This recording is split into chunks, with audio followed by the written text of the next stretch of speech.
السلام عليكم ورحمة الله وبركاته. الحمد لله الذي أرسل رسوله بالهدى ودين الحق ليظهره على الدين كله ولو كره المشركون.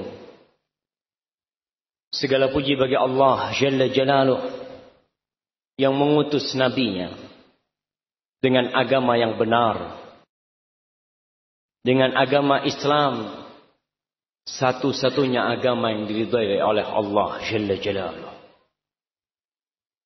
Untuk Allah menangkan agama ini di atas seluruh agama, walaupun orang-orang musyrik benci dengan hal itu. Allahumma salli wa sallim ala hadha an-nabiy al-karim sayyid al-anbiya wal mursalin khatamin nabiyyin nabiyina Muhammad ibn Abdullah wa ala alihi wa ashabihi ajma'in.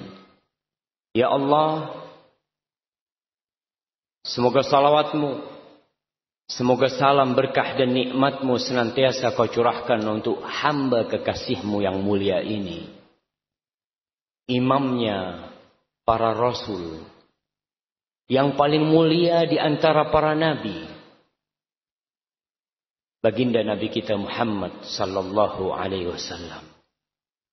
Dan semoga salawat itu bersambung untuk keluarga beliau, untuk istri-istri beliau, untuk putra-putri beliau, dan untuk seluruh sahabat Nabi radhiyallahu taala anhum ajma'in. Amma ba'd. Ma'asyiral muslimin, pada hari Ahad. Hari apa? Bukan hari Minggu. Ana sampai sekarang ana mau kasih hadiah. Siapa yang tahu kok bisa hari Ahad itu jadi Minggu? Padahal semuanya itu bahasa Arab. Dan semuanya itu bisa disebut diambil dari bahasa yang sama. Bahasa Suryaniyah kalau nggak salah. Senin, Isnin. Thulatha dari Thalatha. Arbi'a dari Arba'. Kemudian Khamis dari Khamsa. Kemudian Jumu'ah. Dikatakan Jum'ah karena tempatnya ijtima, tempatnya kumpul. Kemudian Sabat, jelas hari Sabtu. Lalu kok jadi Minggu? Ya, fadhal. Santo Domingus. Kenapa? Ada apa dengan Santo Domingus? Dia yang ganti itu hari Ahad. Masya Allah. Namanya siapa? Santo Domingus. Barakallahu fikum. Makasih atas ilmunya. Nanti kita cari siapa Santo Domingus. Orang mana? Orang Surabaya? Bukan. Tinggalnya di Cibinong. Enggak, Santo Domingus itu. Tinggal di Cibinong. Ya, kita cari. Betul jemaah, kita ini harus belajar. Kok bisa berubah jadi Minggu? Kemana Ahad? Kita harus cari tahu. Karena banyak pembodohan-pembodohan terhadap publik yang kita tidak sadar dengannya. Pada suatu hari, baginda Nabi Muhammad sallallahu alaihi wasallam menaiki mimbarnya. Ada berapa anak tangga mimbar Rasul sallallahu alaihi wasallam? Masya Allah, banyak yang jawab nggak ada hadiahnya. Tapi 3. Anak tangga mimbar Rasul sallallahu alaihi wasallam 3. Awalnya Nabi ceramah nggak di mimbar. Awalnya Rasul sallallahu alaihi wasallam berceramah itu bersandar kepada batang pohon kurma. Kemudian ditawari oleh para sahabat untuk dibangunkan mimbar dari kayu. Rasul sallallahu alaihi wasallam mengiyakan.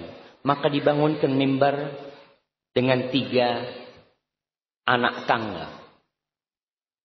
Ketika Rasulullah SAW ceramah di mimbar itu, pohon kurma yang biasa dipakai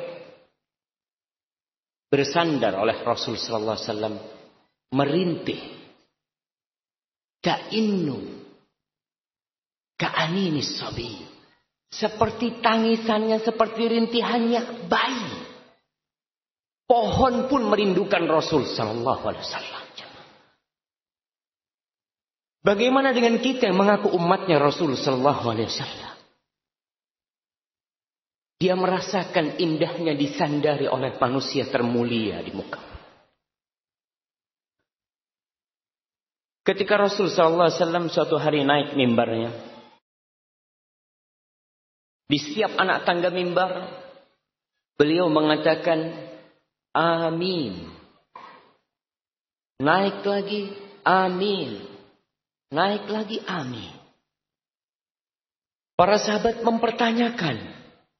Mereka tidak mendengar sesuatu apapun kecuali amin Nabi Muhammad sallallahu alaihi wasallam. Maka mereka bertanya, "Ala madza amanta ya Rasulullah?" Apa yang kau aminkan wahai Rasul sallallahu alaihi wasallam? Nabi alaihi salatu wasallam menjelaskan, "Lamma raqitu ad-darajal ula." Ketika aku naik ke anak tangga pertama, ja'ani Jibril. Datang kepadaku Jibril alaihi salam. Faqala, lalu Jibril mengatakan, syaqiyun abdun adraka Ramadan fansalakha minhu wa lam yughfar lahu. Syaqi, celaka, melarat, sengsara seorang hamba yang hidup di bulan Ramadan. Bisa hadir menghirup udara Ramadan. Bulan yang dicintai Allah. Bulan yang diturunkan Al-Quran. Kemudian dia keluar dari bulan Ramadan. Dosa-dosanya belum diampuni. Seakan-akan kita pakai baju kotor. Kotor habis kehujanan. Kena lumpur.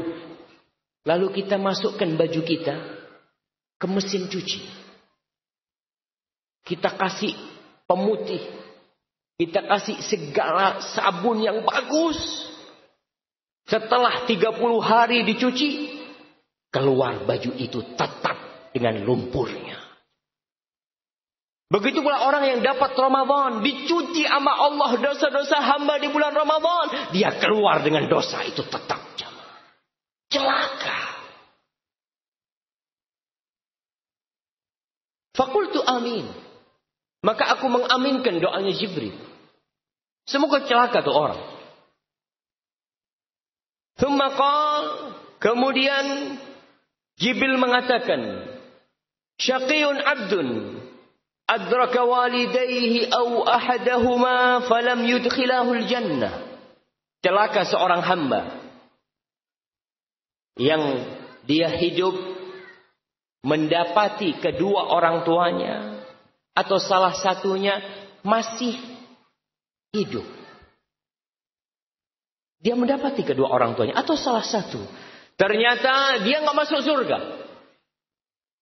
Nih, pintu surga terdekat dia nggak bisa masuk surga. Maka celaka tuh orang. Fakultu amin.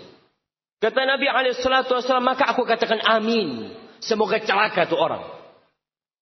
Yang orang tuanya masih hidup, kemudian dia tidak bisa masuk surga lewat orang tuanya. Mau lewat pintu sholat. Mau lewat pintu haji. Mau lewat pintu jihad. Yang di depanmu kau hilangkan.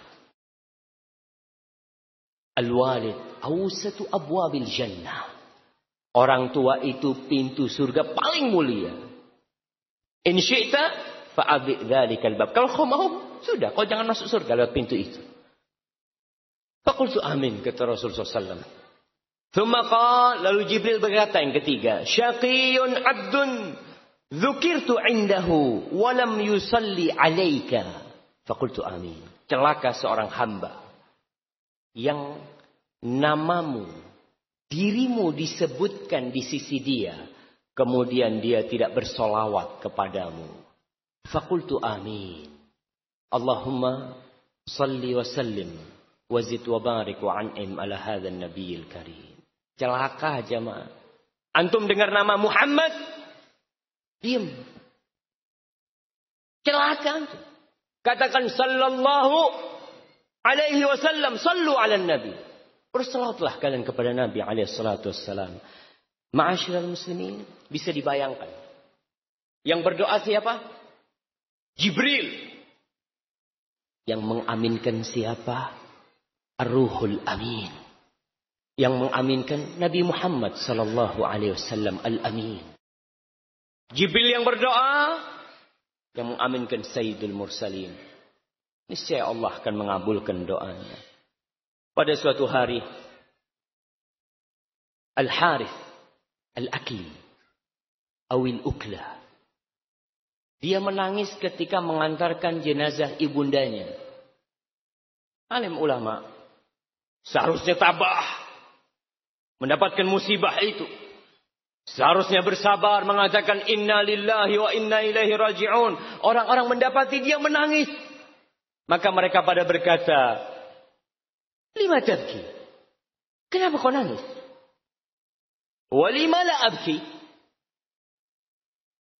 Waqad ughliqa anni babun min abwabil jannah. Bagaimana aku tidak akan menangis? Salah satu pintu surga sudah ditutup buat aku. Masyaallah muslimin. Yang mendapatkan orang tuanya masih hidup itu pintu surga. Allah Jalla Jalaluhu di dalam Al-Quranul Karim, di dalam 4 ayat, menggabungkan hak untuk dirinya dan hak untuk kedua orang tua. Karena Allah tahu keberadaan manusia, keberadaan kita itu dikarenakan keberadaan orang tua kita. Yang pertama, di surat Al-Baqarah ayat 83. Allah Jalla Jalaluhu mengatakan, wa idh akhadna mitsaqa bani Israil. Ketika kami ambil perjanjian kepada Banu Israel. Apa perjanjian yang Allah bikin dengan Banu Israel? La ta'buduna illallah wa bil walidaini ihsana. Allah pesankan kepada orang-orang Yahudi, kepada Bani Israel, kalian jangan menyembah kecuali kepada Allah, dan kalian harus berbuat baik kepada orang tua. Itu perjanjian langsung yang Allah ambil kepada Bani Israel. Di surat An-Nisa ayat 36. Allah berfirman, wa'budullah wa la tusyriku bihi syai'a wa bil walidaini ihsana. Kalian menyembahlah Allah, beribadahlah kepada Sang Pencipta, dan jangan kalian berbuat syirik. Yang kedua, wa bil walidaini ihsana. Kalian berbuat baik kepada kedua orang tua kalian. Karena ada manusia-manusia yang sering ke masjid, baik ibadahnya, puasanya jangan ditanya, tapi ternyata dia durhaka kepada orang tuanya, lupa dengan hak-hak orang tuanya, sibuk dengan anak dan bininya, lupakan kedua orang tuanya. Di surat Al-An'am ayat 51, Allah mengatakan, qul ta'alau atlu ma harramallahu alaikum alla tusyriku bihi syai'a wabil walidaini ihsana. Katakan Muhammad kepada orang-orang itu, ta'alau, kalian kemari. Aku akan bacakan kepada kalian apa yang Rabb kalian haramkan atas kalian. Kalian jangan berbuat kesyirikan sedikit pun kepadanya. Wabil walidaini ihsana, dan kalian berbuat baik kepada kedua orang tua kalian. Di surat Al-Isra yang keempat ayat 23 Allah mengatakan, wa qadha rabbuka alla ta'budu illa iyyah, dan Allah telah memutuskan, Allah telah mewajibkan kepada kalian, kalian jangan menyembah kecuali kepada Allah. Wa bil walidaini ihsana, dan kalian berbuat baiklah kepada kedua orang tua kalian. Ma'asyiral muslimin rahimakumullah. Allah begitu memperhatikan hak orang tua. Setelah manusia memenuhi hak Sang Pencipta, Allah perintahkan kepada manusia supaya tidak lupa. Supaya sadar bahwa dia bisa berjalan, dia bisa makan, dia bisa nulis. Ada peran orang tua di sana. Apalagi peran seorang ibu. Allah secara khusus memerintahkan kepada manusia secara khusus agar mereka berbakti kepada orang tuanya. Kita akan baca di surat Al-Isra tadi. Bagaimana Allah mengatakan wa qadha rabbuka alla ta'budu illa iyyahu bil walidaini ihsana. Kau berbuat baik kepada kedua orang tuamu. Imma yablughanna 'indakal kibara ahaduhuma aw kilahuma. Ketika salah satu dari orang tuamu atau dua-duanya sampai ke masa yang sepuh, udah tua. Kita tahulah orang yang sudah sepuh, permintaannya aneh. Kalau tidak diturutin nangis. Ya. Allah katakan ketika kedua orang tuamu sudah tua renta atau salah satu di antaranya, fala taqul lahumā uffin. Jangan pernah engkau mengatakan uff. Ketika kau masih kecil, orang tuamu gagah, kau nggak berani membantah perintahnya, nggak ada yang berani. Kita ini yang masih ya seumur-umur anak, orang tuanya masih gagah, kita mau ngomong enggak, mau nolak perintahnya nggak berani, karena bisa digampar sama orang tua kita. Wala tanharhum. Jangan kau menghardik keduanya. Karena sudah tua renta. Kadangkala tangannya sudah mulai bergerak. Kadangkala jalan dengan tongkatnya pelan. Cepetan. Subhanallah. Bapak ibumu kau katakan itu. Wa qul lahumā qawlan karīmā. Katakan kepada keduanya perkataan yang karima. Perkataan yang penuh dengan penghormatan. Dan kata-kata yang indah yang kau pilihkan untuk keduanya. Wakhfid lahuma janahadz dhulli minar rahmah. Wakhfid lahuma janahadz dhulli minar rahmah. Kita pernah melihat burung. Bagaimana burung meletakkan sayapnya. Kadang-kala kita lihat ayam meletakkan sayapnya dan anak-anaknya naik ke atasnya. Bersembunyi di sayap itu. Allah perintahkan kepada anak agar dia membuka sayapnya. Dengan penuh penghinaan. Buat siapa? Buat orang tuanya. Minar rahmah. Sebagai bentuk kasih sayang kau kepada orang tuamu. Wa qur rabbirhamhuma kama rabbayani shaghira. Dan katakan rabbirhamhuma kama rabbayani shaghira.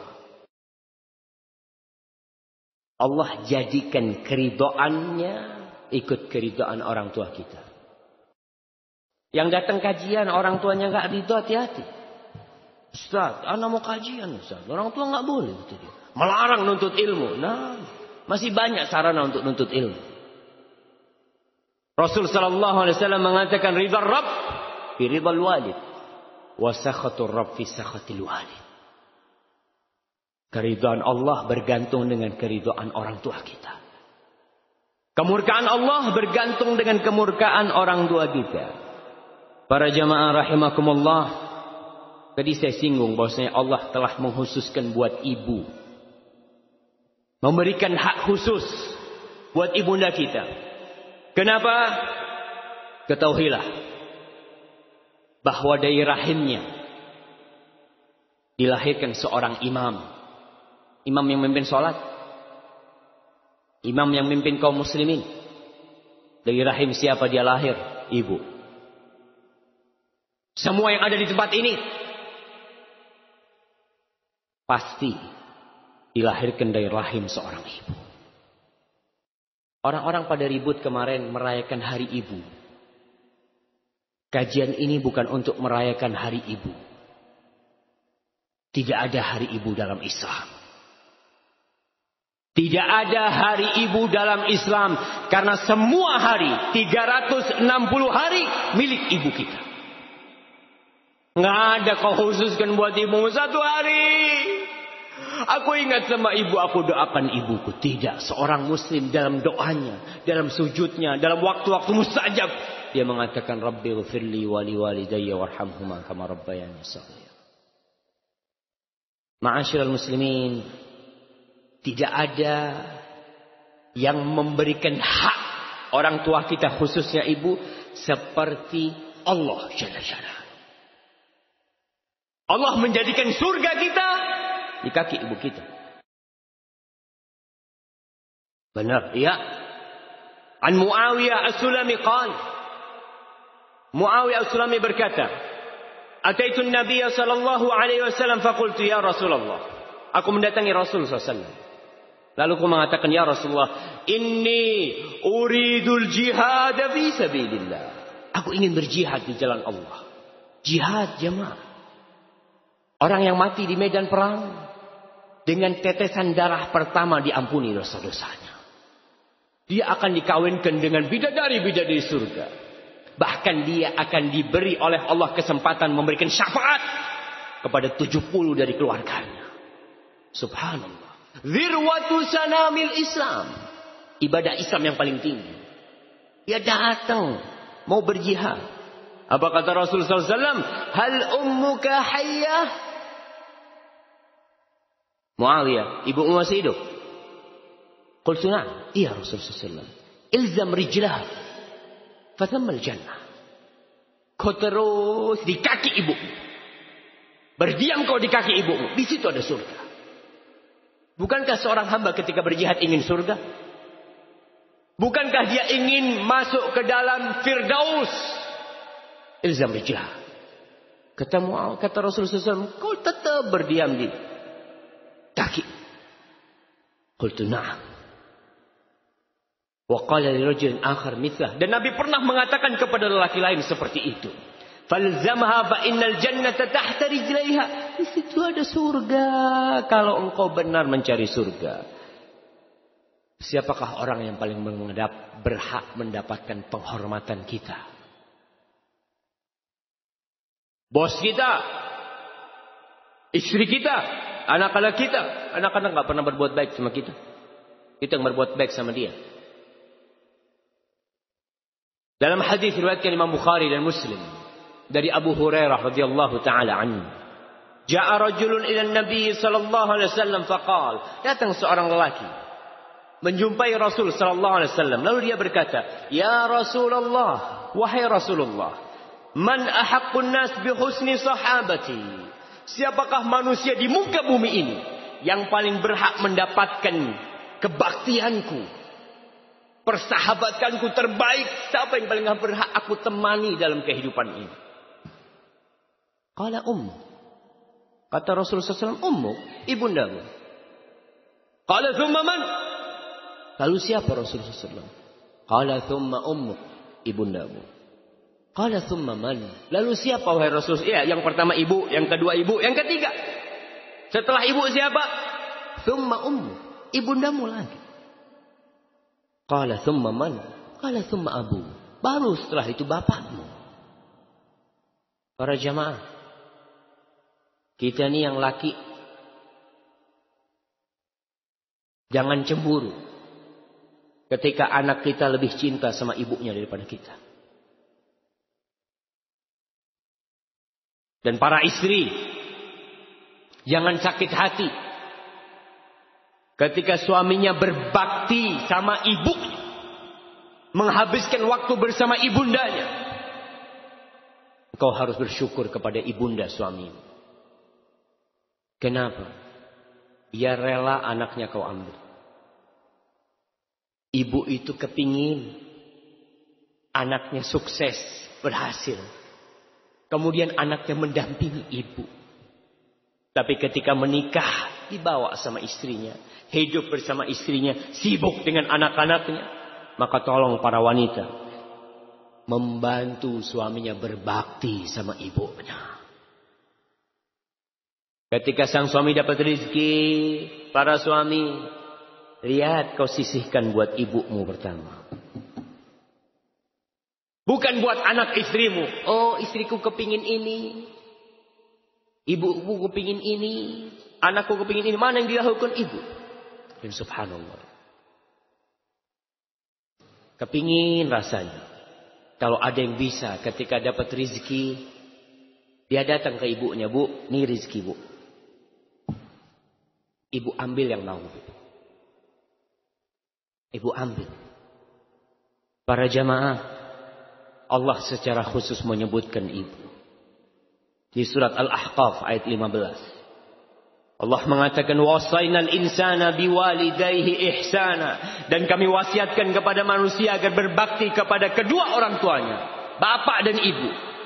Hamalathu ummuhu kurhan wa wada'athu kurhan wa hamluhu wa fisaluhu 30 syahra. Allah ingatkan ibu.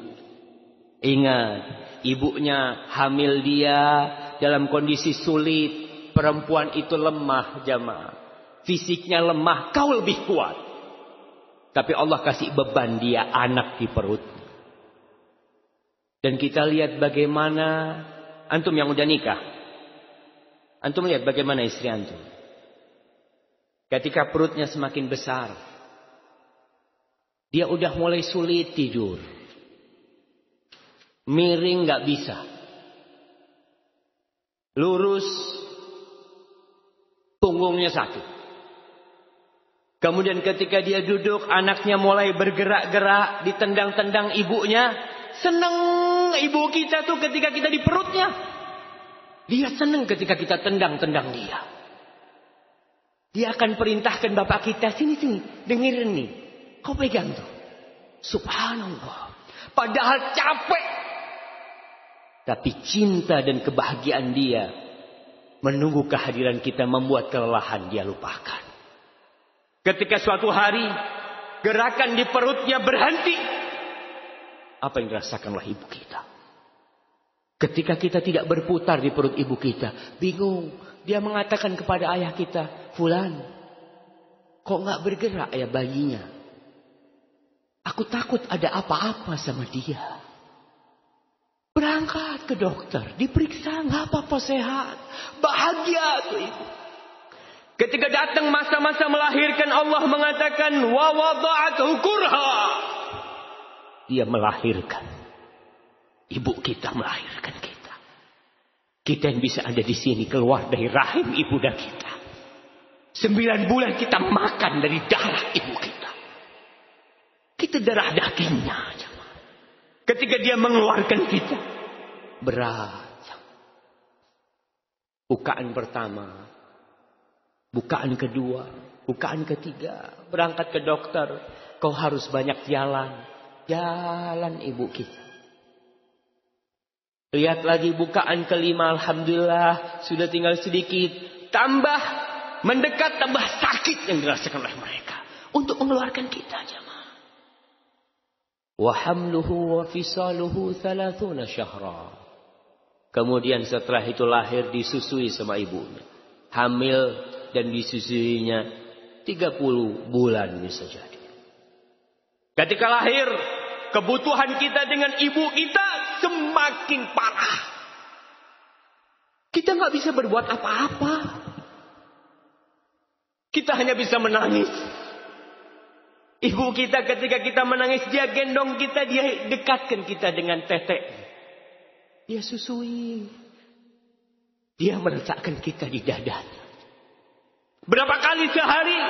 Puluhan kali. Malam hari tatkala semua tidur, kita menangis, dia bangun, dia gendong kita. Lalu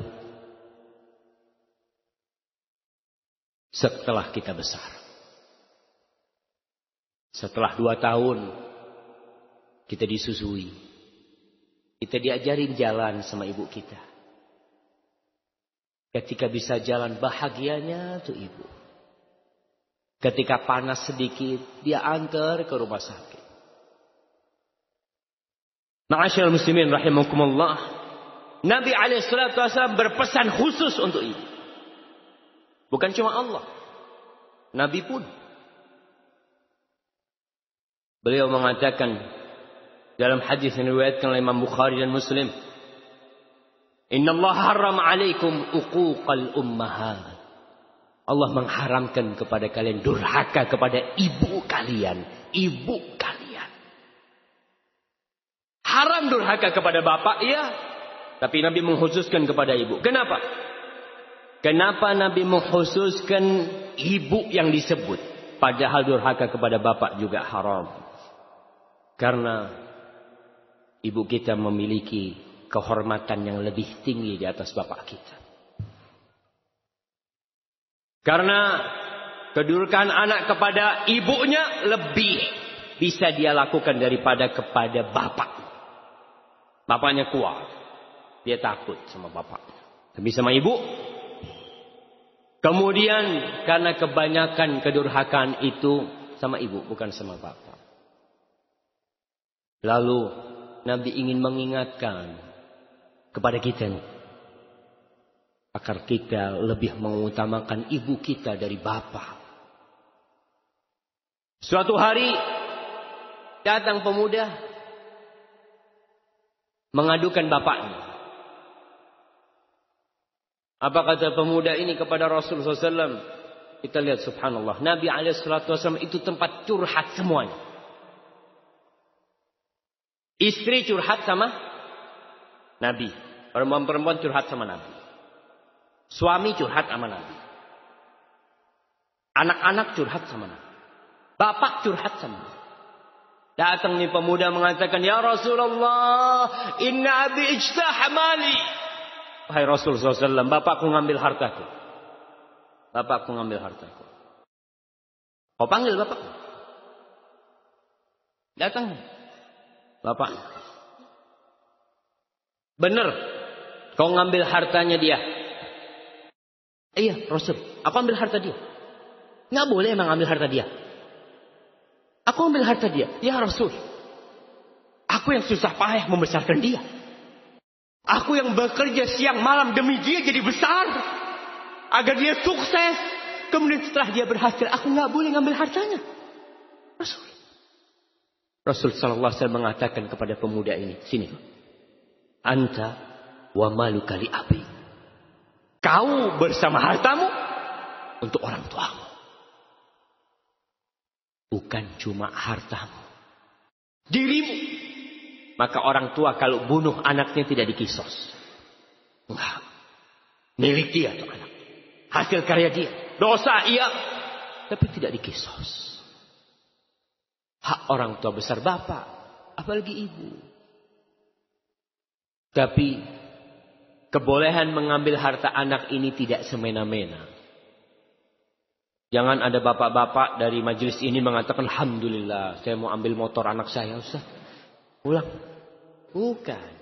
Dia boleh ambil harta anaknya selama tidak membahayakan anaknya. Anaknya punya motor 3, bapaknya ambil 1. Ambil. Buat apa kau simpan itu? Tatkala orang-orang bertanya kepada Rasul sallallahu alaihi wasallam tentang masalah infak, sedekah nih. Yas'alunaka madza yunfiqun. Mereka bertanya kepadamu apa dan kepada siapa mereka berinfak.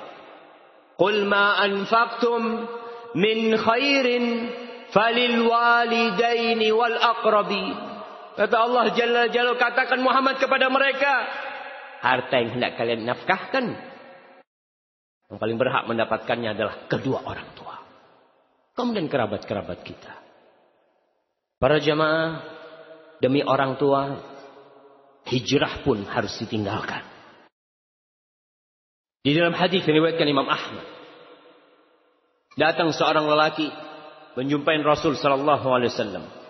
Dia mengatakan, ji'tu ubayi'uka 'alal hijrah. Wahai Rasul sallallahu alaihi wasallam, aku datang untuk berbaiat kepadamu untuk berhijrah meninggalkan negeri kafir ke negeri Islam. Wa taraktu abawayya yabkiyan, dan aku tinggalkan kedua orang tuaku enggak ridho, nangis keduanya. Apa kata Rasulullah sallallahu alaihi wasallam? Irji ilaihima. Kau pulang, balik kau jumpain kedua orang tuamu. Fa adhikhuma kama abkaitahuma. Kau bikin keduanya tertawa sebagaimana kau telah membuat keduanya menangis. Banyak di antara kita yang meninggalkan orang tuanya di kampung halaman jauh. Kenapa Ustaz? Ana mengadu nasib di Surabaya. Kerjaan ana di Surabaya. Masa ana harus ke kampung? Kalau ke kampung nggak ada kerjaan. Subhanallah. Di situ ada surga. Orang mau hijrah aja suruh balik. Orang mau jihad suruh balik sama Rasulullah SAW. Apalagi cuma sekedar cari rizki. Di mana engkau hidup selama di bumi Allah, di situ akan ada rizki. Tapi orang mencari kenyamanan, mencari kenikmatan. Ya kalau di kampung ada sih kerjaan, tapi nggak seperti di kota besar. Subhanallah. Kau mau cari surga atau mau cari dunia? Kalau kau cari dunia, cari itu dunia. Abu Hurairah radhiyallahu taala anhu. Bagaimana kebaktian Abu Hurairah kepada ibunya? Ibunya ketika itu masih kafir. Ibunya ini kalau ngomong pedes. Terkadang ibunya mengeluarkan kata-kata yang tidak pantas untuk Rasulullah sallallahu alaihi wasallam. Suatu hari Abu Hurairah ke rumah, dia ketemu sama ibunya. Ibunya ngomong nggak enak mencela Rasul sallallahu alaihi wasallam. Abu Hurairah nggak tahan. Dia keluar dari rumah. Kemana? Menjumpai Rasulullah SAW.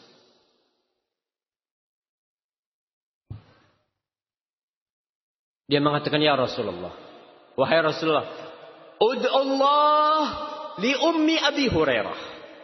Wahai Rasulullah, tolong kau berdoa mohon kepada Allah untuk ibunda Abu Hurairah. Ini kebaktian yang paling dahsyat dari seorang anak. Ketika mendapatkan ibundanya dalam kemaksiatan, dalam kekufuran,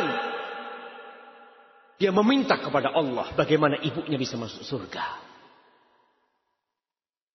Rasul sallallahu alaihi wasallam angkat tangan mengatakan, Allahumma hdi umma Abi Hurairah.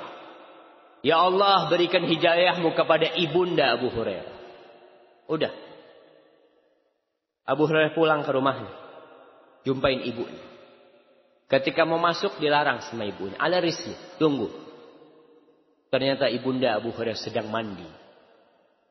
Ketika dibukakan pintu, ibunda Abu Hurairah mengatakan, Ashhadu an la ilaha illallah wa ashhadu anna Muhammad Rasulullah. Adakah kebaktian yang lebih dari menyelamatkan ibundanya dari api neraka? Subhanallah. Hadis ini diriwayatkan Imam Bukhari dalam kitab Al-Adabul Mufrad dan sahih. Kemudian Abu Hurairah ketika Rasul SAW sudah meninggal dunia.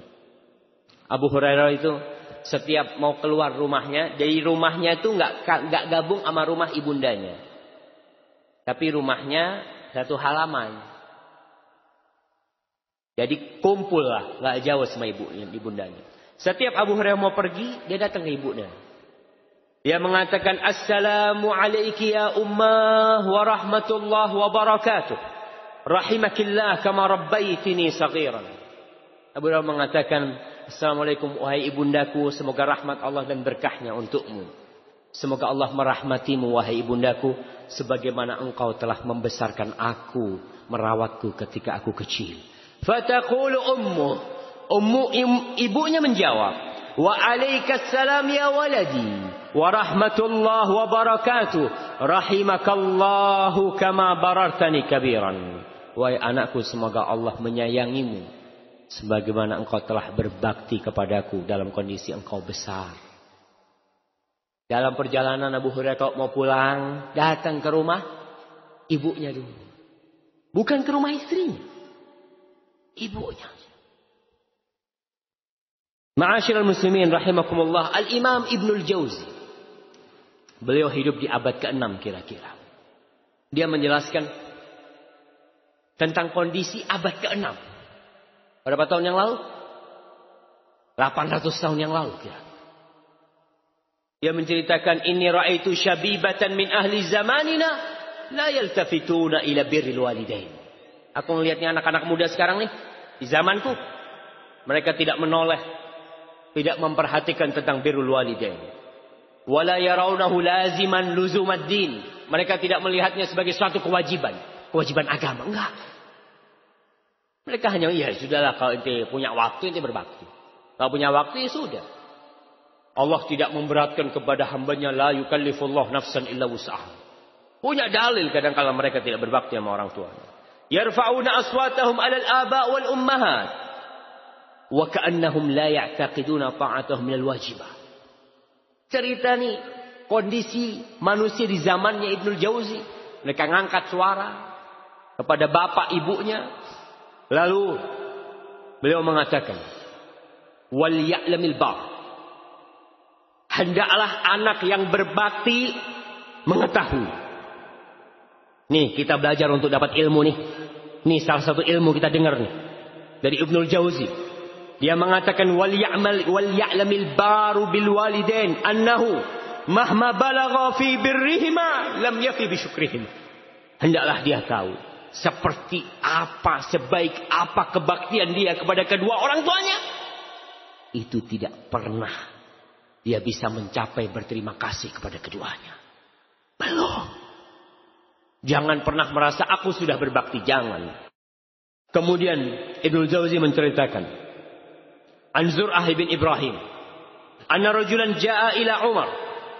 Ada seorang laki datang menjumpai Umar bin Khattab radhiyallahu taala anhu. Dia berkata, innali umman balagha bihal kibar wa innaha la taqdi hajataha illa wa dhahri matiyatun laha wa uwaddi'uha wa asrifu wajhi anha fahal addaitu haqqaha. Ini orang tanya sama Umar radhiyallahu taala anhu, wahai Amirul Mukminin, aku nih punya ibu udah tua, udah renta, dia itu udah nggak bisa apa-apa. Dia kalau mau ke kamar mandi, punggungku yang jadi kendaraan. Ke kamar mandi, aku yang memwudukkan dia dan aku memalingkan wajahku ketika aku memwudukkan dia, membersihkan dia. Karena nggak ada orang lain, dia yang melakukan itu. Apakah aku sudah membalas budi dia?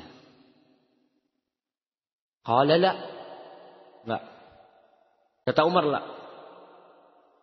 Qala alaysa qad hamaltuha ala dhahri wa habastu nafsi 'alaiha. Bukankah aku wahai Amirul Mukminin sudah mengangkat dia di atas punggungku dan aku menahan diriku demi dia.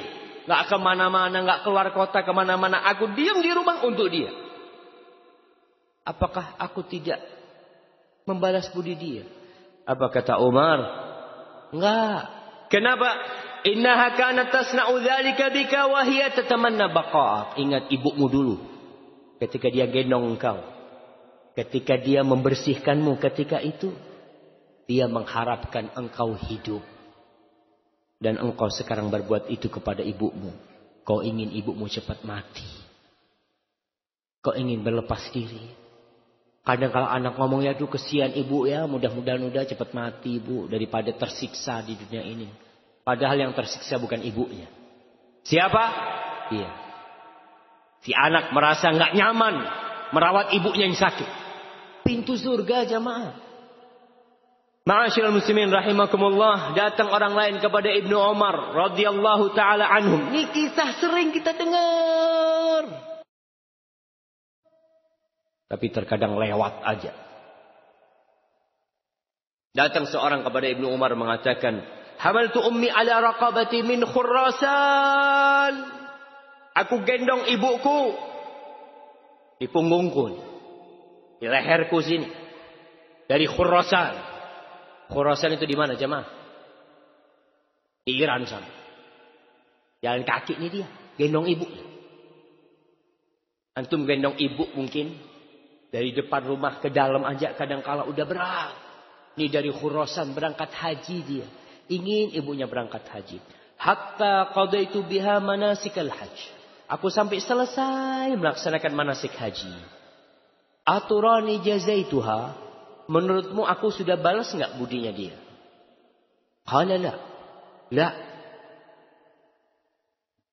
Wala talqatun min talaqatiha. Sakit dia ketika dia menjerit untuk mengeluarkan engkau dari perutnya. Satu. Belum kau balas. Para jamaah, Ibnu Jauzi mengatakan, hendaklah orang yang berbakti tahu diri.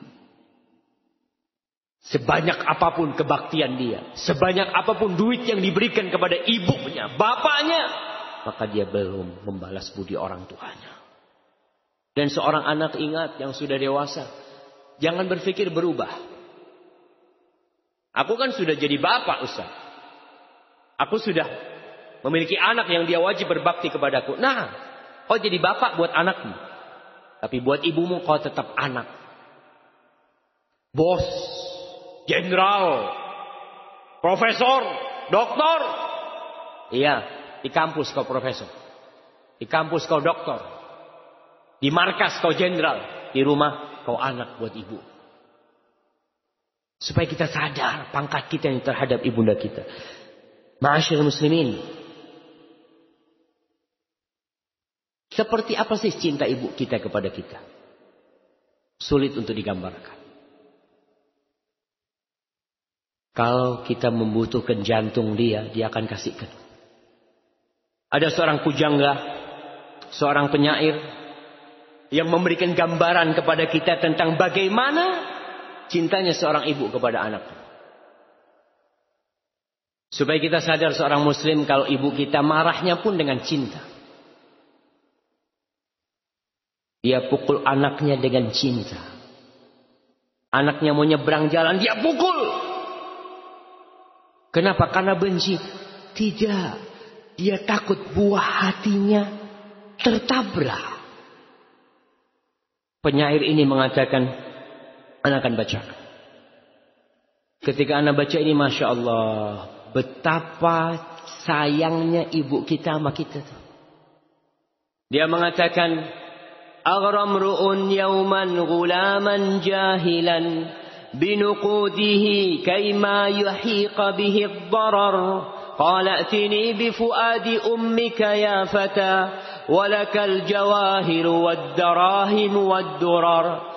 فأتى فأغرز خنجرا في قلبها والقلب أخرجه وعاد على الأثر لكنه من فرط سرعته هوى فتدحرج القلب المعفر بالأثر ناداه قلب الأم وهو معفر ولدي حبيبي هل أصابك من ضرر فكأن هذا الصوت رغم حنوه غضب السماء على الغلام قد انهمر فارتد نحو القلب يغسل بما فاضت به عيناه من سيل العبر ويقول يا قلب انتقم مني ولا تغفر فإن جريمتي لا تغتفر فاستل خنجره ليطعن قلبه طعنا فيبقى عبرة لمن اعتبر ناداه قلب الأم كف يدا ولا تطعن فؤاد مرتين على الأثر. Dia bercerita, ada seorang lelaki yang membodoh-bodohin anak muda. Dia katakan, ente sini. Ente anak kasih fulus. Anak kasih permata, berlian. Dia ingin membodoh-bodohin anak ini. Tapi syaratnya satu. Kau datangkan jantung ibumu. Ada anak-anak muda, kalau sudah kena narkoba, kena apa, dikasih duit, berangkat tuh. Fa'ata, dia datang. Dia jumpain ibundanya. Lalu dia tusuk ibunya. Dan dia keluarkan jantung ibundanya. Untuk ditukar dengan emas-emasan. Ditukar dengan perlian dan mutiara.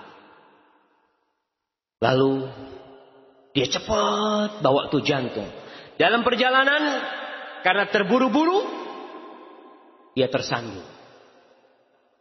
Ketika tersandung, jantung itu menggelinding. Kemudian jantungnya bercampur dengan debu.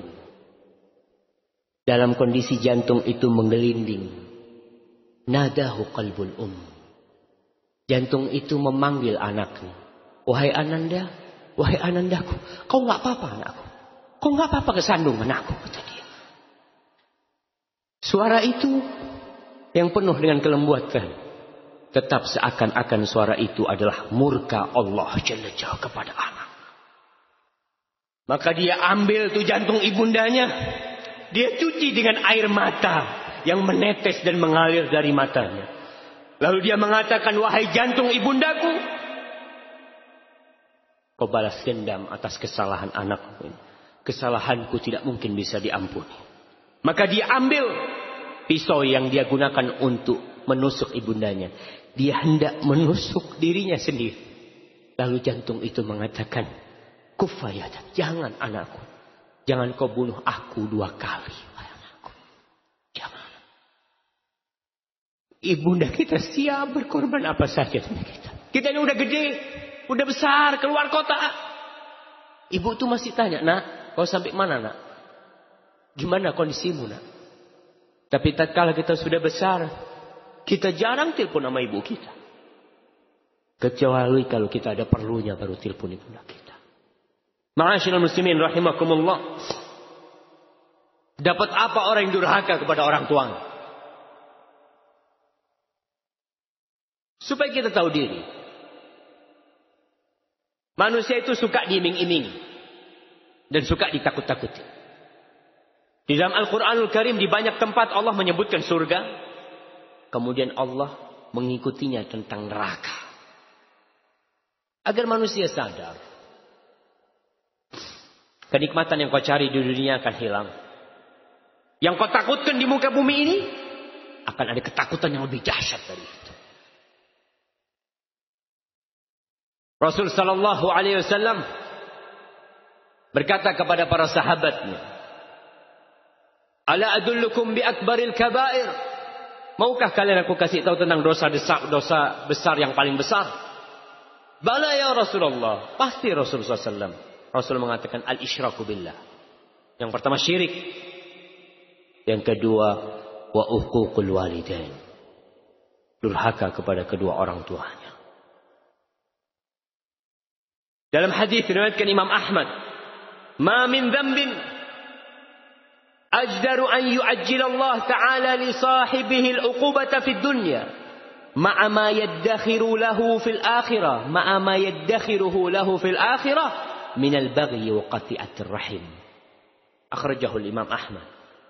Kata Rasulullah SAW, tidak ada dosa yang lebih pantas untuk mendapatkan hukuman di dunia. Allah segerakan hukuman dia di dunia. Plus yang Allah sembunyikan bagi dia kelak di akhirat. Daripada kezaliman dan memutuskan rahim. Memutuskan rahim yang paling besar adalah orang tua. Coba. Anak lupa sama orang tuanya. Jauh. Cuma ke kampung halamannya. Kapan? Mudik. Liburan panjang. Iya Ustaz. Butuh fulus Ustaz ketemu orang tua. Eman-eman fulusnya. Daripada buat ke orang tua kan enak buat nambah modal. Subhanallah. 2 hal yang manusia takutin ketika berbakti sama orang tuanya. 2 hal. Ana mau kasih hadiah. Apa yang ditakutin oleh manusia ketika dia harus berbakti sama orang tuanya. Harus berangkat ke rumah orang tuanya. Harus berbagi sama orang tuanya. 2 hal yang ditakutkan. Apa jamaah?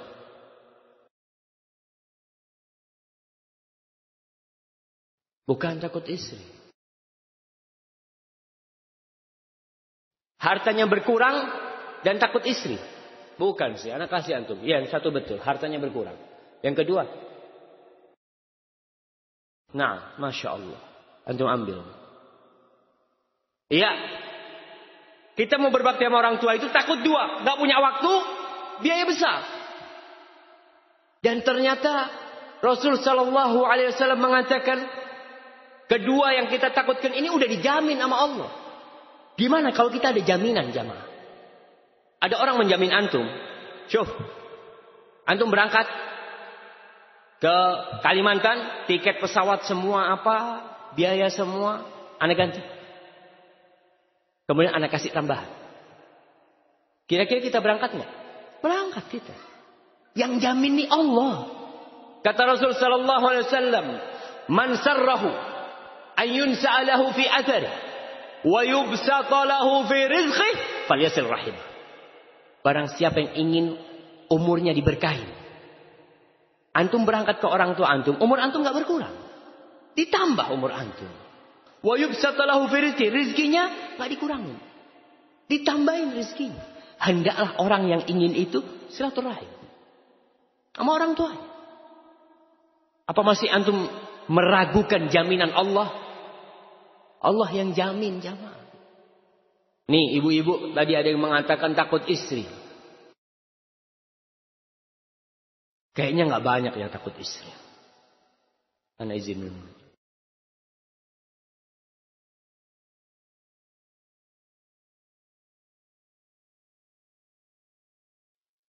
Seharusnya, alhamdulillah, seorang suami yang perhatian sama istrinya, dia akan perhatian sama orang tuanya. Istrinya perempuan, ibu anak-anak. Dia perhatian sama istrinya. Ibunda dia perempuan. Dan ibunda dia adalah wanita yang melahirkan dirinya. Ma'asyiral muslimin, kapan terakhir kali antum nih minjit kaki ibu antum? Bertahun-tahun antum bisa sama ibu antum. Kaki yang pernah bengkak. Pernah bengkak kaki ibu kita itu. Gendong kita. Datang sama ibu. Pijetin kaki. Dan katakan Rabbil firli wali walidayya warhamhuma kama rabbayani shaghir. Kalau antum punya rizki, pulang. Berangkat ke kampungnya cuma apa? Mau pijit kaki ibu, pijit. Ya Allah, mudah-mudahan ini yang memasukkan aku ke surga. Kita nggak tahu lewat pintu mana kita masuk surga. Ini pintu paling dekat. Kita tinggalkan.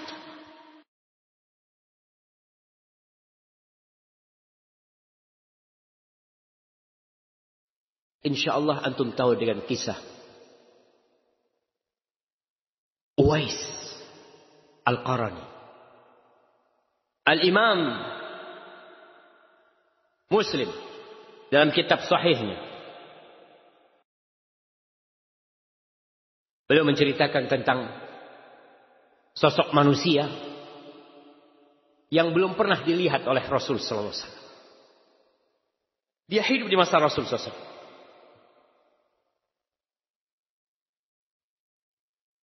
Rasul sallallahu alaihi wasallam menceritakan tentang kisah dia kepada Umar bin Khattab.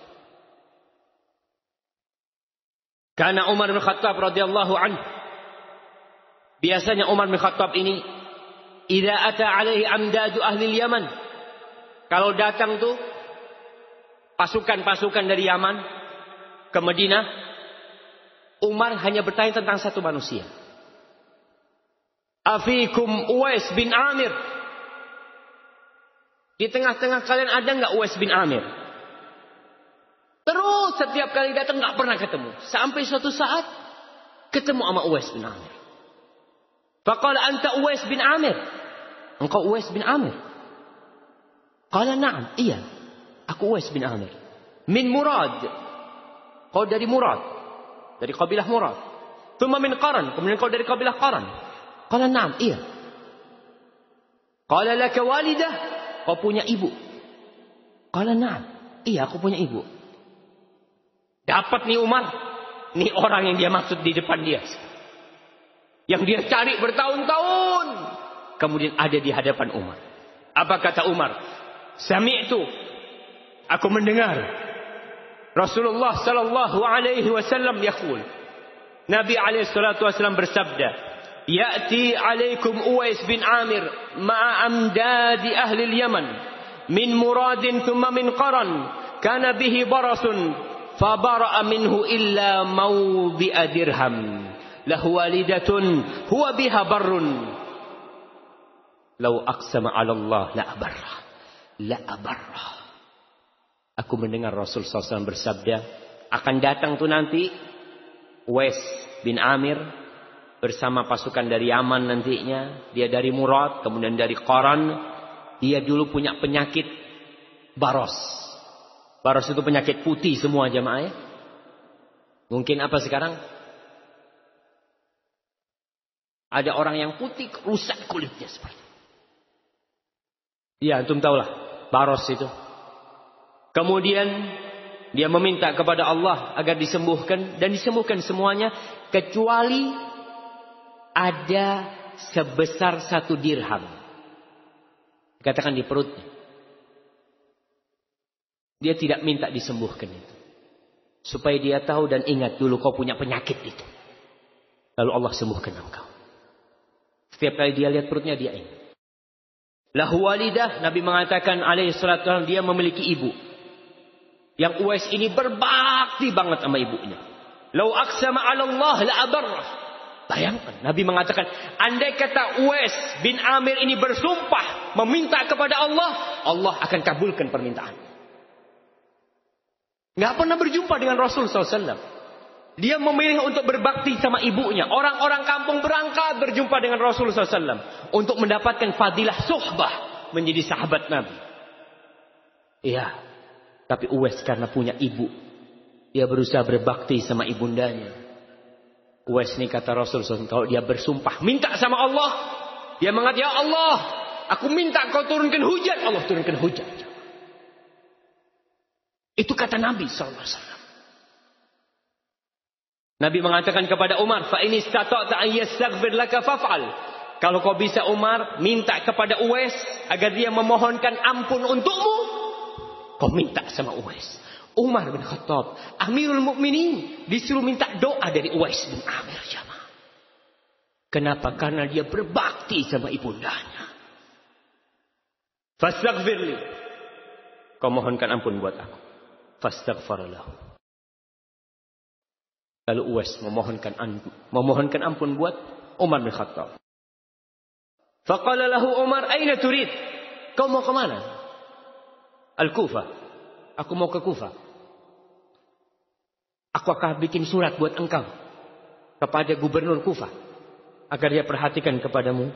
Apa kata Uwais? Aku nufi ghabra'in nas ahabbu li. Aku jadi orang yang enggak dikenal, enggak ada orang tahu, lebih aku senang ya wahai Amirul Mukminin. Selesai. Tahun depannya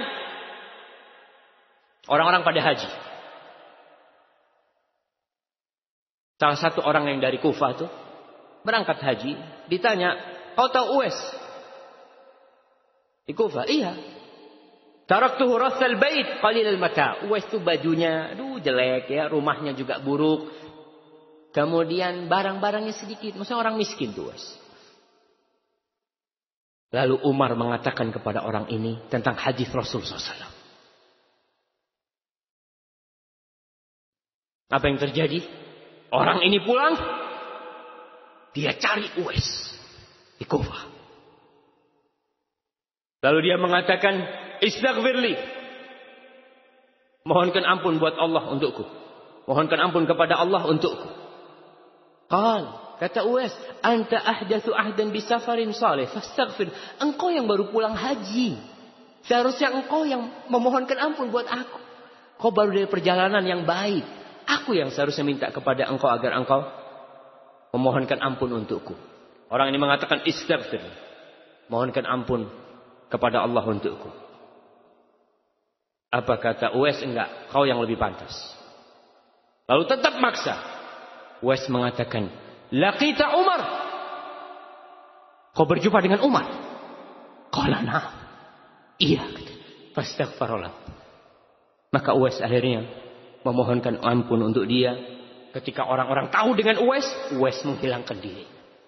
Para sejarawan menyebutkan bahwa pernah suatu hari Uwais bin Amir ini, karena dia miskin, kadang-kadang dia ke tempat sampah cari makanan, jemaah. Orang yang kalau bersumpah minta sama Allah, Allah kabulkan. Disebutkan dia suatu hari ke tempat sampah. Ketika dia mau ambil makanan, ada anjing yang menggonggong di sebelah dia. Apa kata Uwais? Kul mimma yalik wa akul mimma yalini. Kau makan di sisimu, aku makan yang di sisiku. Uwais mengatakan, idza tajawaztu sirat fa ana khairun minka.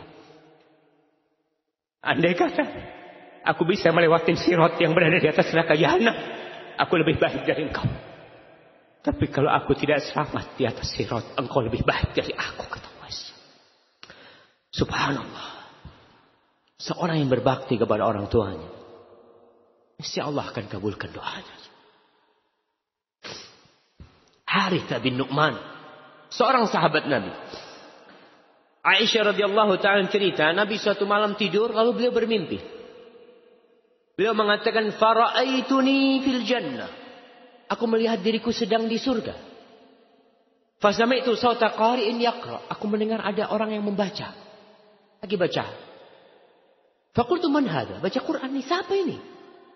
Faqalu hadha Harithah ibn Nu'man. Ini Harithah ibn Nu'man. Faqala Rasulullah SAW, kadzalikal bir, kadzalikal bir, wa kana abarran nas bi ummihi. Dia adalah orang yang paling berbakti kepada ibundanya. Rasul sallallahu alaihi wasallam tidak sempat berjumpa dengan ibundanya ketika beliau besar. Beliau pernah meminta izin kepada Allah agar bisa memintakan ampun untuk ibundanya. Tapi tidak dikasih sama Allah. Lalu Nabi SAW minta izin sama Allah untuk boleh berkunjung ke kuburan ibundanya. Maka Nabi diperbolehkan berziarah ke kuburan ibundanya. Ketika beliau berada di kuburan ibundanya, beliau menangis. Beliau mengatakan kepada para sahabatnya, kuntu nahaitukum an ziyaratil kubur. Dulu aku melarang kalian ziarah kubur. Ala fazuruha. Sekarang kunjungi kuburan. Fa innaha tudzakkirul akhirah. Ziarah kubur itu mengingatkan kepada akhirat. Pada waktu itu Nabi menangis dan para sahabatnya nangis semuanya. Ma'asyiral muslimin yang masih punya orang tua, yang masih punya ibu, saatnya kita melihat berapa yang kita berikan kepada ibunda kita dan berapa yang kita berikan kepada istri kita, kepada anak kita. Yang terkadang ibunda kita itu dengan yang sedikit sudah ridha. Belikan makanan buat ibunda kita, ajak makan orang tua kita. Telepon tiap hari kalau bisa telepon. Kalau enggak SMS orang tua.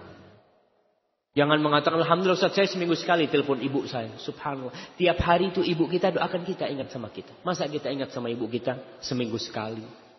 Pulang setahun sekali. Bikin 3 bulan sekali. Ustaz duitnya habis. Jangan takut. Allah yang jamin. Masa kau masih takut? Hadza wallahu a'lam bissawab. Itu yang bisa kita kaji pada kesempatan kali ini. Apabila itu benar, itu dari Allah Jalla Jalaluh. Dan apabila ada yang salah dan kurang berkenan, itu dari diri saya sendiri. Allah dan Rasulnya terbebaskan dari kesalahan itu. Bagaimana mengatasi rasa bosan atau lelah saat merawat orang tua? Apakah bila kita pernah merasa lelah, maka sirna bakti yang sudah dilakukan? Namun terkadang di hati ada rasa bosan, kesal dan emosi terhadap permintaan aneh-aneh. Lalu bagaimana bila kita membohongi karena tidak bisa mengikuti permintaan? Ma'asyiral muslimin rahimakumullah.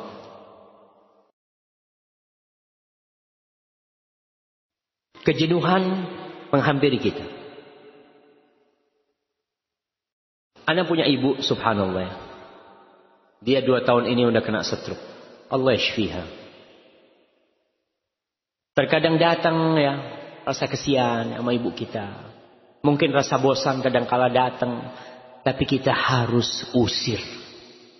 Ketika antum pegang tangan ibu antum, antum ingat nih, ini tangan yang dulu gendong antum. Ini tangan yang dulu ngusap, membersihkan kotoran antum.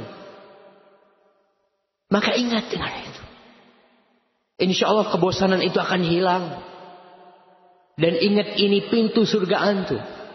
Ketika antum pegang kakinya nih, kaki ibu ana, ya Allah mudah-mudahan aku masuk surga lewat ibunda. Permintaan yang aneh-aneh dari orang tua. Para ulama menafsirkan firman Allah, wala tanharhum. Jangan kau hardik keduanya. Salah satu maknanya, jangan kau halangi keduanya dari apa yang dia pinta. Sedangkan engkau mampu. Salah seorang tabi'in atau sahabat Nabi. Tabi'in. Dia itu pernah beli pohon kurma. Harga pohon kurma pada waktu itu mahal banget. Harganya 1.000 dirham. 1.000 dirham itu berapa jemaah? 10 dirham bisa beli 1 ekor kambing. Jadi kalau 1000 dapat kambing berapa? 100 ekor. Kalau harga kambing 1 juta, berapa juta? 100 juta. Ibunya suatu hari ini kepingin dengan hatinya pohon kurma.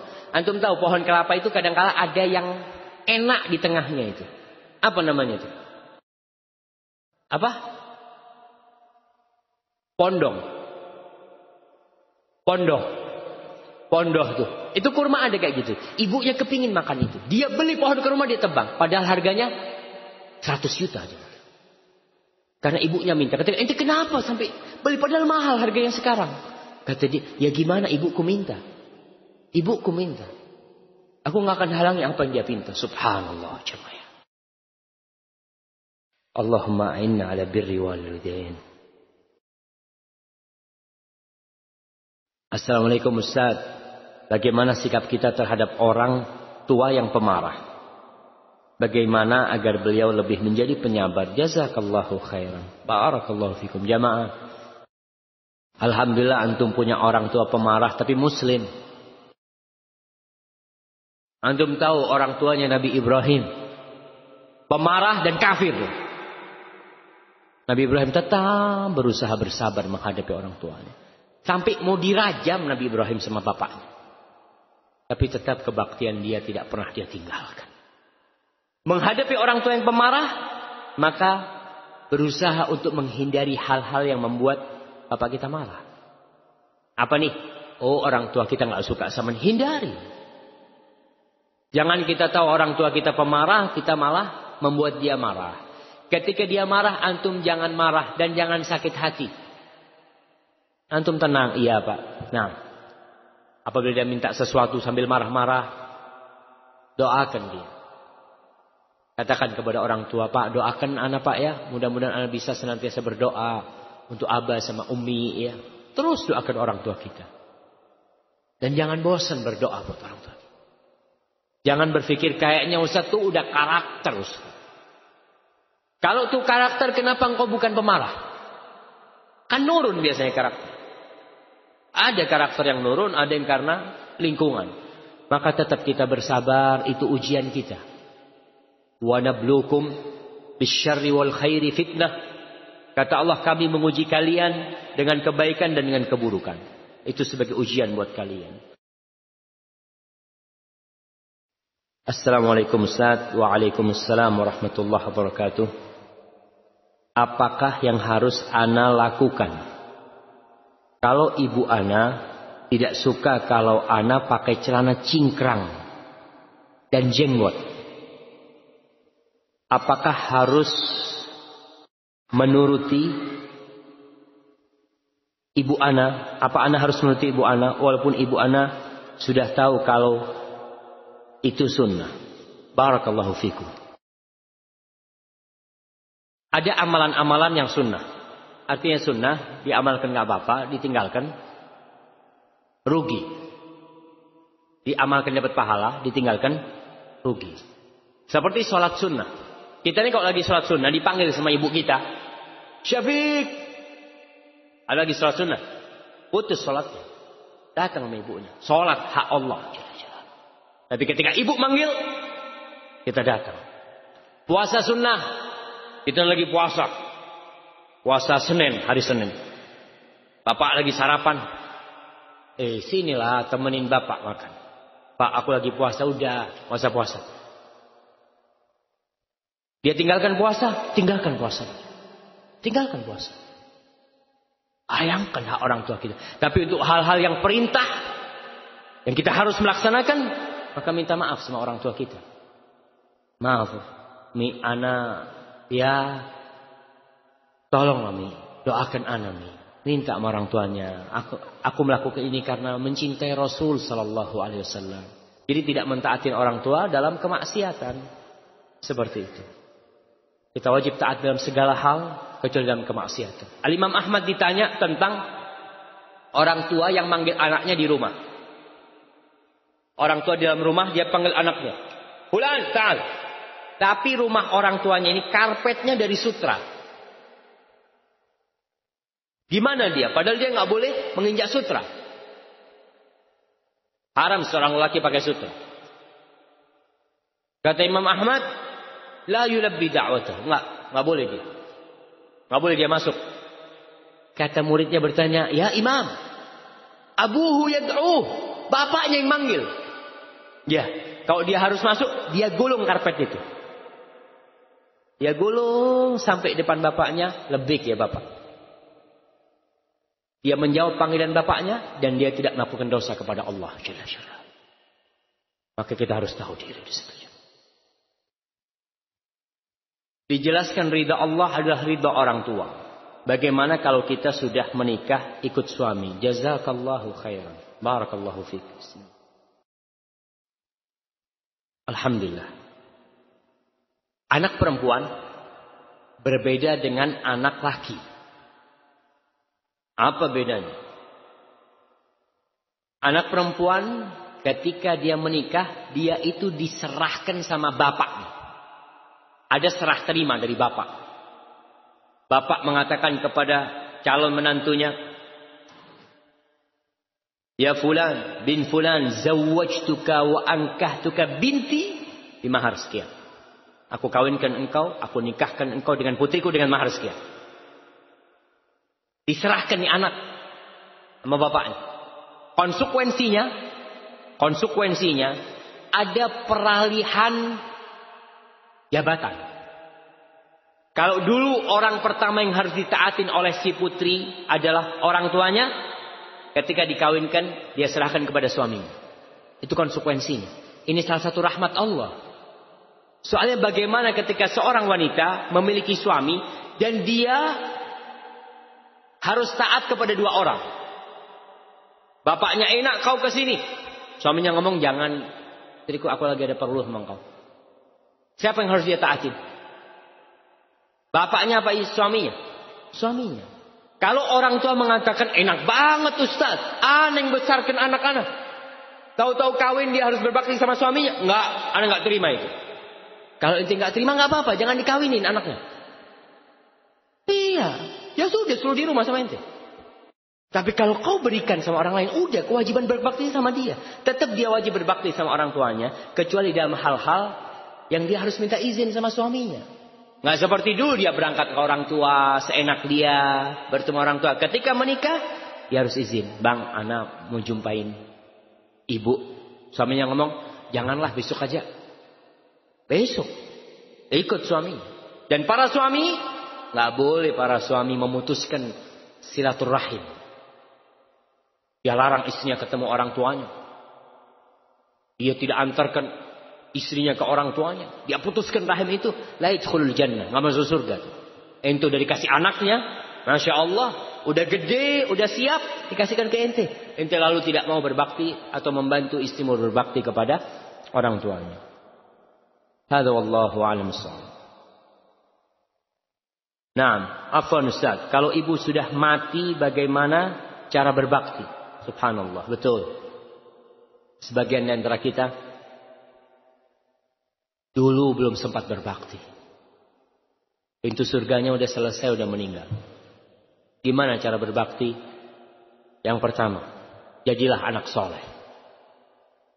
Kalau kau jadi anak soleh, kau datang kajian, kau beribadah, kau bersedekah, orang tua itu dapat insyaallah pahalanya. Dapat saham.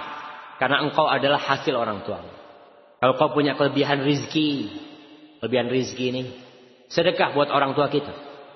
Sampai Rasul sallallahu alaihi wasallam dalam hadis riwayatkan Imam Bukhari dalam Adabul Mufrad ditanya, seorang laki mengatakan, "Ya Rasulullah, ibuku meninggal belum sempat berwasiat.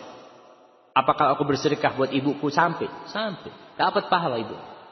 Jadi punya rizki, beli sejadah umpamanya 1, taruh ke masjid buat ibu. Nggak usah ngomong sama orang, nih buat ibundaku. Kabar lu. Antum ngomong sama Allah Jalla Jalla. Allah tahu tuh. Kemudian istighfar buat keduanya. Rasul sallallahu alaihi wasallam menceritakan tentang seorang orang tua nih yang masuk surga di derajat yang tinggi. Lalu dia mengatakan, "Anna li hadza?" Gimana aku bisa sampai ke tingkatan yang tinggi? Padahal amalku enggak sampai seperti ini. Dikatakan kepada dia, istighfari waladika laka. Karena istighfar anakmu untukmu. Terus istighfar. Lalu jamaah yang selanjutnya, berbakti kepada orang tua yang meninggal dunia. Berbuat baik kepada orang-orang yang dicintai oleh orang tua kita. Ibu kita punya saudari-saudari, kita datengin. Rasul sallallahu alaihi wasallam mengatakan, inna min abarril birri silatur rajuli ahla wuddi abi. Termasuk kebaktian yang paling baik ketika seorang anak menyambung hubungan baik dengan orang-orang yang dicintai oleh orang tuanya. Makanya dulu tuh Masya Allah, orang tua kita kalau ada tamu, kita tuh biasanya dipanggil. Anak ingat tuh sama abah anak, Syafiq sini. Sampai sekarang ya. Sampai sekarang anak udah tua, ketika ada tamu, anak bisa dipanggil sama abah, Syafiq sini. Nih temennya abah, kau kenalan sama fulan. Kita dikenal. Dulu ketika kita kecil kita dipanggil. Yuk salaman nih sama ammi fulan dikasih tahu. Sekarang kalau ada tamu anak disuruh, sono, masuk dalam. Masuk dalam. Ini anak kita nih supaya dia bisa menyambung nanti silaturahim, menyambung kebaktian kepada kita. Ustaz, istri sulit diajak ngaji dan berpakaian syar'i. Kadang sering cekcok. Benarkah jika dalam Islam pernikahan itu hukum asalnya 2? Jika sulit adil baru 1. Bagaimana mengukur seberapa adil diri kita sebelum melangkah yang kedua? Masya Allah. Ini mau. Iya. Menikah itu hukumnya sunnah. Hukum 1 itu sunnah. 1 itu sunnah. Dan bisa jadi wajib kalau dia takut terjerumus ke dalam dosa. Allah mengatakan fankihu ma taba lakum minan nisa'i mathna. Itu lil ibaha. Kau boleh 2. Mathna wa thulatha wa ruba'. 2, 3, 4. Fa in khiftum alla ta'dilu fawahidah. Kalau kau takut tidak bisa berbuat adil, 1. Intinya seorang itu dianjurkan menikah.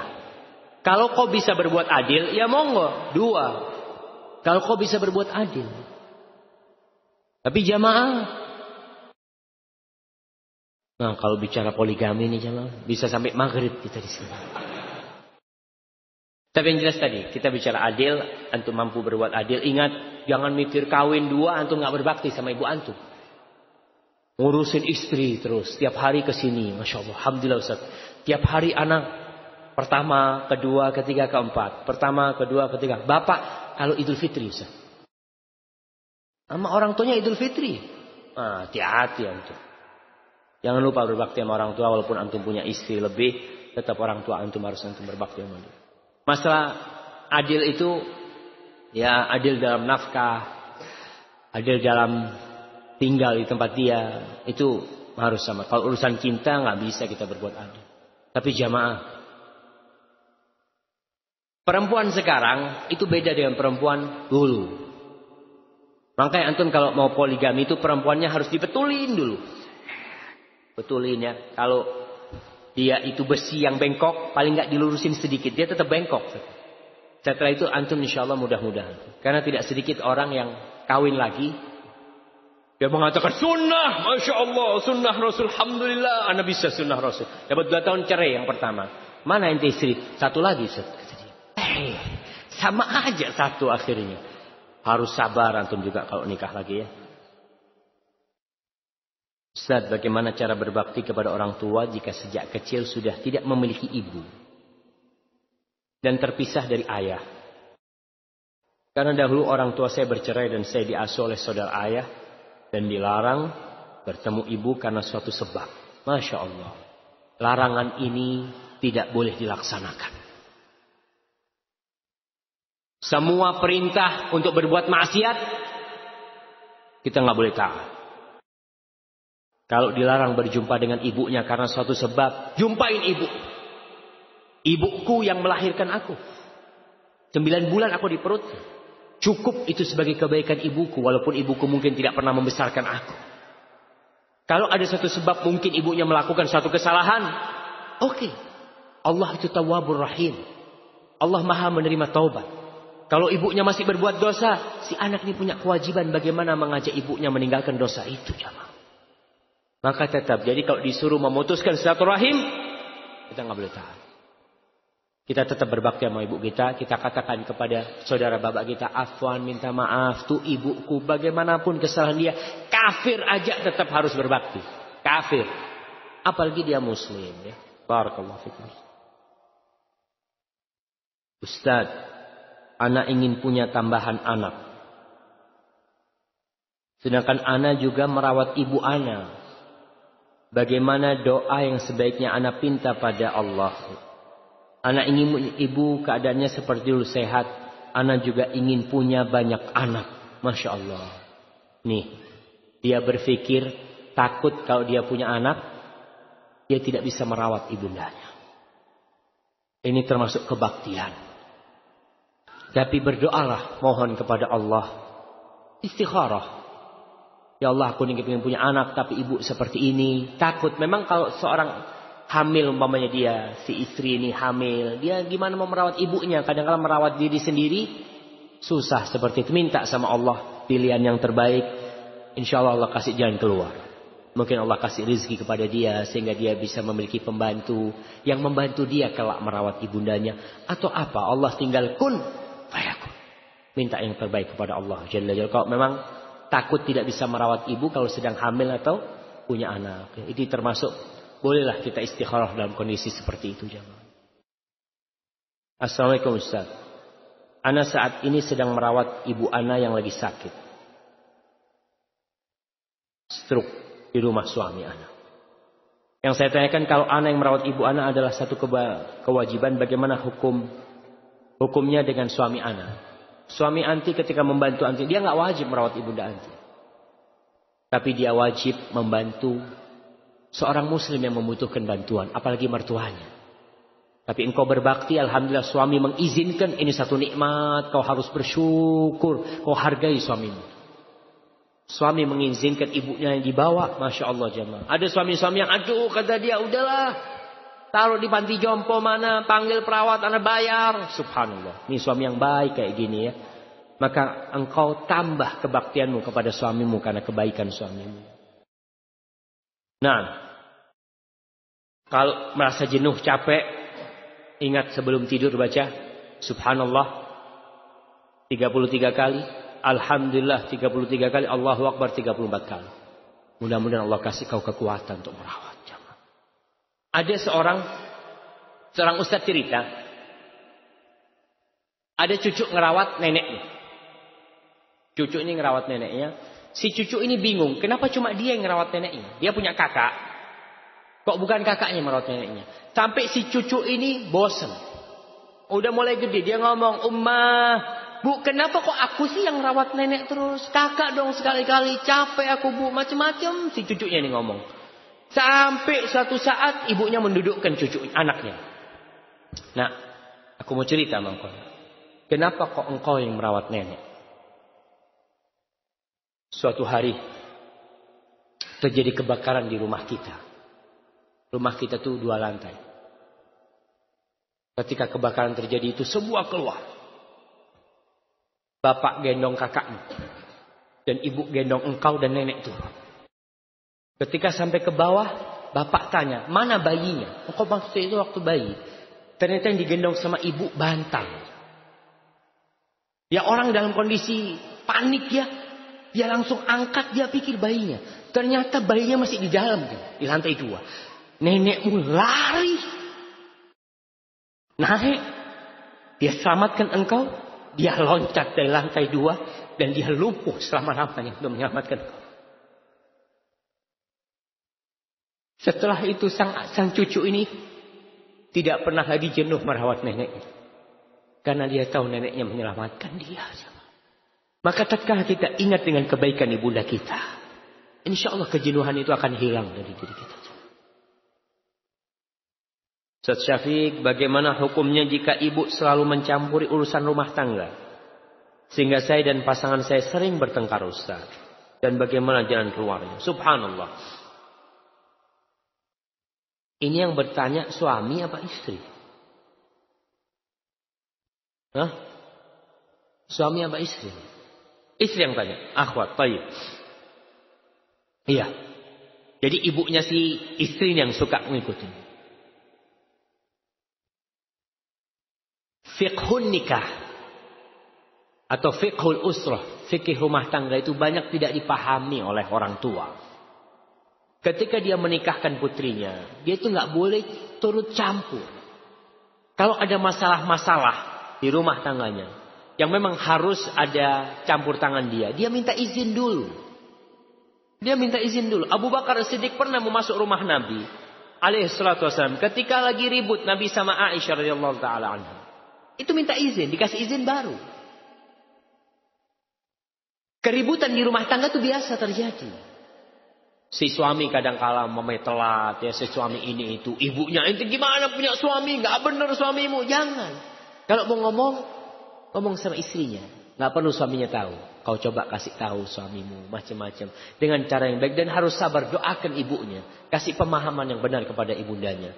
Ibu itu kadang-kala turut campur karena cinta, tapi sehingga dia lupa dengan batasan-batasan yang seharusnya dia tidak langgar seperti itu. Bapak juga melihat anaknya lagi susah ya. Jangan turut campur. Kecuali si menantunya tuh minta tolong. Baru ikut campur. Kalau enggak akan terjadi keributan di rumah. Bagaimana kedudukan mertua? Apakah sama dengan orang tua kandung kita? Nggak sama. Tapi tetap tadi udah disampaikan. Orang mertua kita tuh udah ngasih anaknya sama kita. La yashkurullah man la yashkurun nas. Tidak bersyukur kepada Allah orang yang tidak bersyukur kepada manusia. Nih Masya Allah, kau dikasih anaknya. Udah gede. Nggak ikut engkau menyekolahkan dia. Kemudian dikasih. Bantulah tuh istrimu untuk berbakti sama orang tuanya. Tapi kedudukannya tentunya tidak sama. Bagaimana cara menjalin hubungan yang baik dengan mertua? Karena mesti banyak ketidakcocokan. Wajar. Ketidakcocokan dengan mertua itu antum berusaha menyenangkan hati mertua. Mertua punya keinginan macam-macam, kita nggak cocok. Ya berusahalah dengan mendoakan dia. Al-Imam Syafi'i rahimahullahu ta'ala. Dia mengatakan. Sebuah obat untuk banyak penyakit. Kita punya permasalahan apa nih obatnya salah satunya?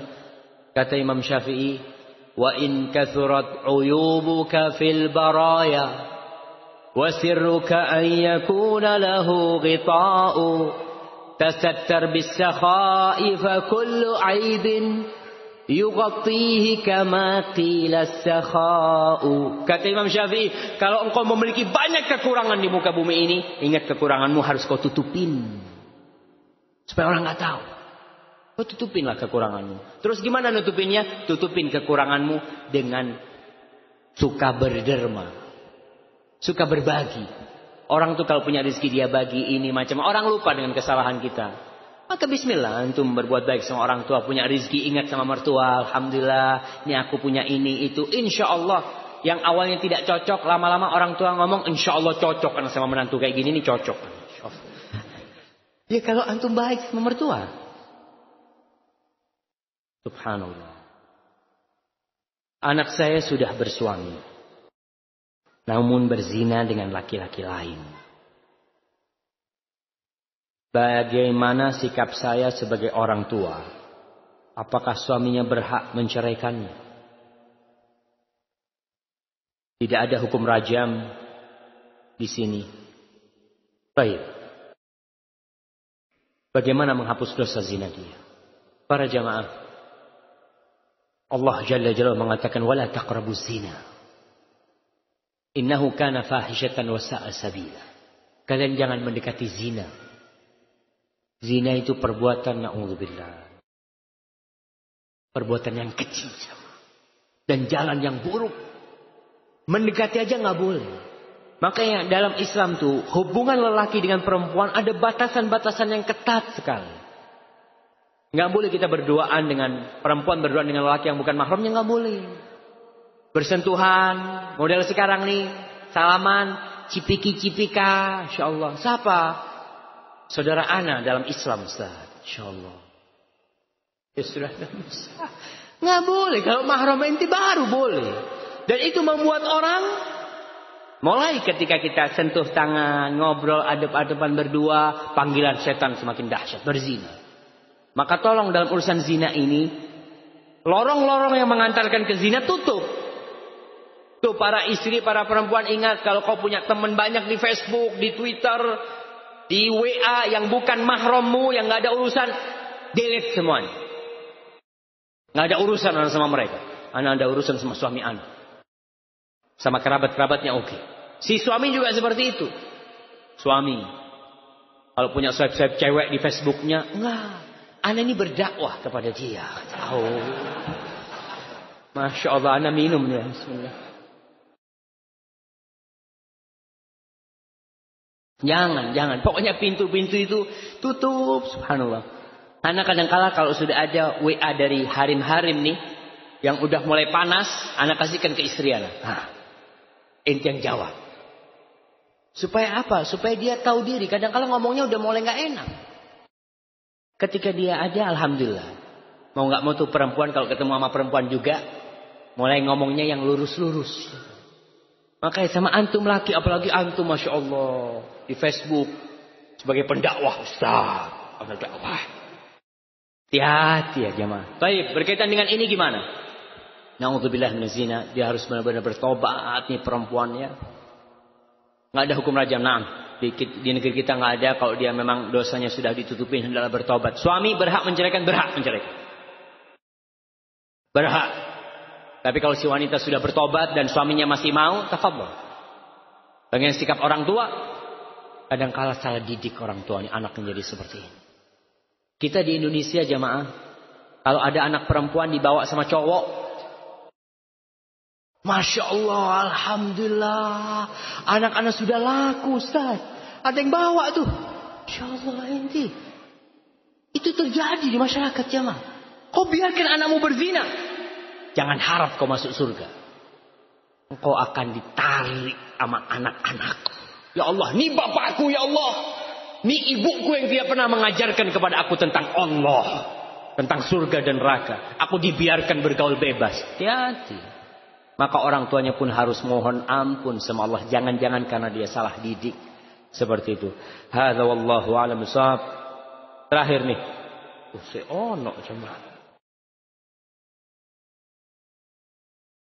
Nah, mana yang didahulukan antara melunasi hutang-hutang orang tua atau menikah? Mengingat anak sudah kebelet nikah. Antum nikah cari yang murah. Antum nikah cari yang maharnya murah. Antum lunasi hutang orang tua antum. Atau antum lunasi hutang orang tua antum. Antum nikahnya kredit. Boleh. Antum ngomong sama mertua. Syuf, anak duit belum punya. Gimana kalau maharnya kredit lah. Anak kredit 10 tahun gak apa-apa. Gak apa-apa kalau ada mertua yang mau. Nah jemaah. Dan kadang-kala walimah ini orang besar-besarin. Walimah itu tidak harus di gedung jamaah. Orang kan mengatakan, oh walimah di gedung. Biaya sendoknya sekian. Biaya piringnya sekian. Gak kawin-kawin tuh anak. Maka bismillah antum cari mertua syuf. Kita walimahnya di rumah. Panggil apa? Sate Madura. Iya. Antum walimah di rumah. Undang 100 orang. Panggil sate. Syuf.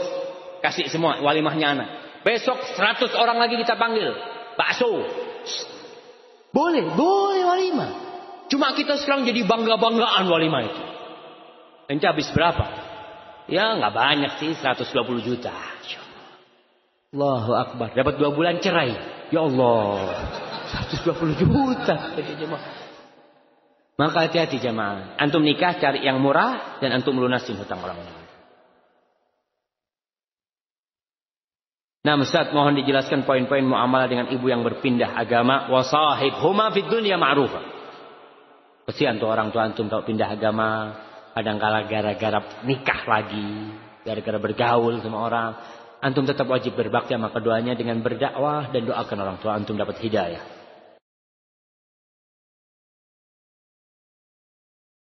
Anda mau tanya, jika ibu kita tidak setuju dengan salah satu wanita pilihan anaknya. Lalu apa yang harus kita lakukan?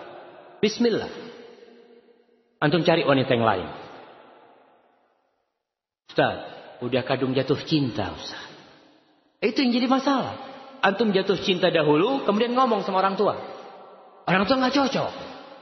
Maka gimana solusinya? Antum memohon kepada orang tua. Kadang-kala orang tua nggak cocok itu banyak alasan. Orang tua takut anaknya dibawa sama tuh perempuan nggak berbakti kau sama dia. Banyak yang ditakutkan oleh orang tua. Maka engkau harus dilatih sama orang tua. Kalau orang tua nggak terkena, aku nggak kepingin kau dapat umpamanya orang luar Jawa. Kenapa? Aku takut kau nanti dibawa ke sana. Nikah sama orang Kalimantan. Ibunya nggak, anda nggak setuju. Karena mau nggak mau ada celah nih anak dibawa gitu kan. Enggak, aku minta kau nikah sama orang Surabaya juga. Kenapa, Bu? Aku takut kau dibawa. Siapa yang ngurusin ibu nanti kalau kau dibawa? Jadi ada pertimbangan-pertimbangan orang tua yang antum harus perhatikan. Kalau orang tua nggak mau dengan yang umpamanya, ibu nggak maulah sama yang nggak pakai kerudung. Ya antum harus taat. Cari perempuan yang pakai kerudung. Kalau ibunya ngomong ibu mau menantu yang tidak pakai kerudung. Gimana tuh? Wah berat nih. Katakan sama ibu, Bu, kalau aku dapat istri nggak pakai kerudung, dia ajak sama Tuhannya nggak taat. Dia ajak sana memberikan rambut, memberikan mata, telinga, yang memberikan body kepada dia nggak taat. Mana mungkin dia mau taat sama suami yang nggak ngasih apa-apa, ibu? Katakan kepada ibunya dengan cara yang baik, yang santun, dan memohon sama ibunya. Hada wallahu a'lam bishawab jamaah. Itu yang bisa kita kaji pada kesempatan kali ini. Anak mau kasih hadiah. Sebutkan 4 perkara berbakti kepada orang tua yang meninggal dunia. Antum sudah dapat hadiah belum? Baik. Mendoakan. Menyambung silaturahim. Lupa jamaah. Insyaallah. Baik, ana minta yang 4, yang 2 yang jauh situ. Nah. Ya antum. Sedekah jari buat orang tua. Banyak istighfar.